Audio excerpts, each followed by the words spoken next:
Dúí bachorda fáilte go dtí Galway Girl Cruises.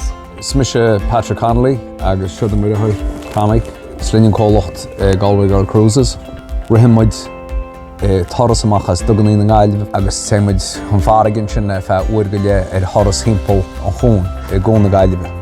Na ágans muid cála, bíon tafad in sin ein. Machar a tafad sin chuir muid mach díondirí bhaint le sábhailteach agus mar sin de, so ag hús sin úsat ar ghailge agus te gigéire úsat ar ghailge freisin. Agus le lína taris bí muid tuairpísaí seanachas faoi saomhannaí ar gún agus bí muid catha gití go ghailge isteachan sin freisin.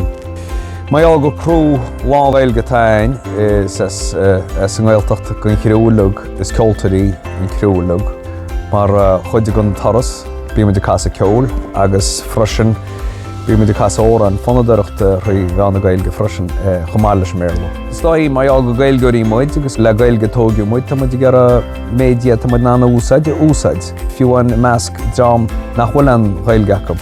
Mae heapag méidir móslín se sin sin freisin ag daoine sa teanga fiúan mar láirinse de teanga hain go méidir go dúirte agach bag ó bhil amach agus beidir teanga ólam. Mar se bhí gar an neach go éilge chluistal chun na gailge féidir heocht líne ar thoras agus bheit se go breá se bheitceall.